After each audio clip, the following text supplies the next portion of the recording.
दोस्तों, स्वागत है आपका मेरे YouTube channel the dark stories में। आज मैं आपको जो कहानी बताने वाला हूँ वो एक मस्जिद के जिन की कहानी है। मुंबई से एक समीर नाम का लड़का अपने गांव घूमने आता है।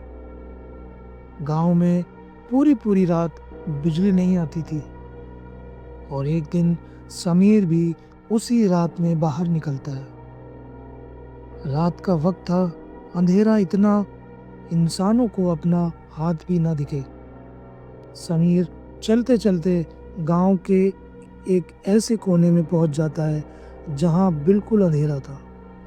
एक हल्की सी पीली रोशनी निकल रही थी। तभी एक गांव के बुजुर्ग ने उसे देखा और रोक कर कहा, बेटा, रात के बाद उस मस्जिद के पुराने हिस्से में मत जाना। वहाँ इंसान नहीं रहते। वहाँ सिर्फ एक साया रहता है जो अजान देता है मगर इंसान नहीं है। समीर मुस्कुराया और बेचैनी के बावजूद मस्जिद की तरफ चल पड़ा। मस्जिद के अंदर कदम रखते ही उसने देखा कमरे में ताला पड़ा हुआ है। दीवारों पर काले धुआं जैसे लकीरें, जैसे अंधेरे ने अपनी दस्तक छोड़ रखी हो। अचानक एक आवाज गूंज उठी, अजान की।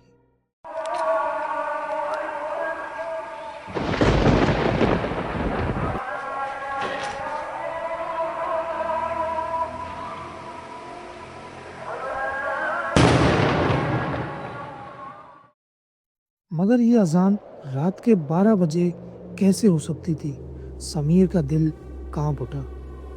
उसने पीछे मुड़कर देखा और सामने एक सफेद लिबास में आदमी खड़ा था और उसके चेहरे पे ठंडी सी मुस्कान और पैर बिल्कुल गायब थे।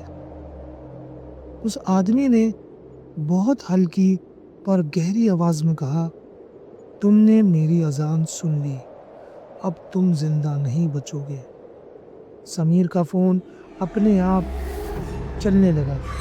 उसमें रिकॉर्डिंग होने लगी और स्क्रीन पर बस अंधेरा, आदमी का चेहरा बहुत करीब से, उसकी आंखें काली बिना रोशनी के और होठों पर अजीब सी हंसी। समीर डर के भागा और दरवाजे की तरफ बढ़ा, लेकिन मस्जिद का दरवाज़ा खुद ब खुद बंद हो गया। वो आदमी उसकी तरफ बढ़कर बोला, ये मस्जिद एक 100 साल से मेरा घर है। जो भी यहाँ आता है मैं उसे अपनी रूह का हिस्सा बना लेता हूँ और तुम अब सिर्फ तुम्हारा जिस्म बचा है। समीर चीख उठा, मुझे छोड़ दो, मैं सिर्फ मुसाफिर हूँ। आदमी की हंसी तेज होती गई और उसका चेहरा धीरे धीरे बदलने लगा। सफेद लिबास उतार कर एक लंबा साया बन गया। आंखें खून की तरह लाल, नाखून इतने लंबे जैसे इंसान की गर्दन तोड़ दे, और सारी मस्जिद का अंधेरा एक ही जगह इकट्ठा हो गया। समीर बेहोश होकर गिर पड़ा। जब उसकी आंख खुली तो सामने मस्जिद के एक कोने में मौलवी साहब तिलावत कर रहे थे। मौलवी साहब ने कहा, बेटा, तुमने उस कमरे का राज देख लिया।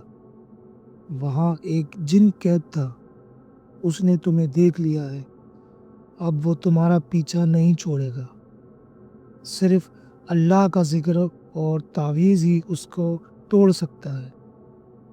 समीर की आंखों में आंसू आ गए और बोला, मौलवी साहब, मैं तो मर जाऊंगा। मौलवी साहब ने तावीज़ उसके हाथ में देते हुए कहा, हिम्मत रखो और सच्चा ईमान यही तुम्हें बचाएगा। समीर ने तावीज़ अपनी जेब में रखा और मस्जिद के उस पुराने कमरे की तरफ दोबारा कदम बढ़ाया। अंदर फिर से वो एक साया। इस बार उसने अपना असल रूप दिखा दिया। एक दरिंदा जैसा जिस्म, लहू से भरी आंखें और چیخ جو دیواروں کو ہلا دے۔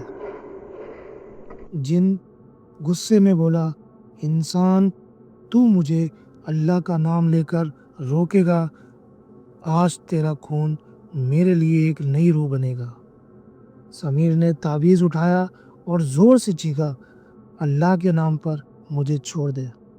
تعویذ سے ایک چمک اٹھی، روشنی پورے کمرے میں پھیل گئی، جن کی چیخ سے دیوار پھٹ گئی۔ اس کا بدن جلنے لگا اور اس نے زمین کو تھر تھرا دیا۔ مولوی صاحب تیز آواز میں سورے پڑھتے رہے اور جن چیختا رہا، میں لوٹوں گا اگلی اذان کے وقت، اور پھر ہوا میں کھل کر غائب ہو گیا۔ سمیر بے ہوش ہو کر زمین پر گر گیا۔ صبح جب اس کی آنکھ کھلی، گاؤں کے لوگ اس کے پاس کھڑے تھے۔ ہر کوئی پوچھ رہا تھا کیا ہوا تھا مسجد میں۔ سمیر نے اپنا موبائل نکال کر دکھایا۔ اس فون میں پوری رات کا منظر ریکارڈ تھا، وہ عجیب سی اذان، جن کی چیخ اور اس کا ڈراونا چہرہ۔ لوگ دیکھ کر کانپ گئے۔ فون اپنے آپ بند ہو گیا۔ اسکرین پر صرف ایک لائن تھی، جس میں لکھا تھا، اگلی نماز تمہارے جنازے کی ہوگی۔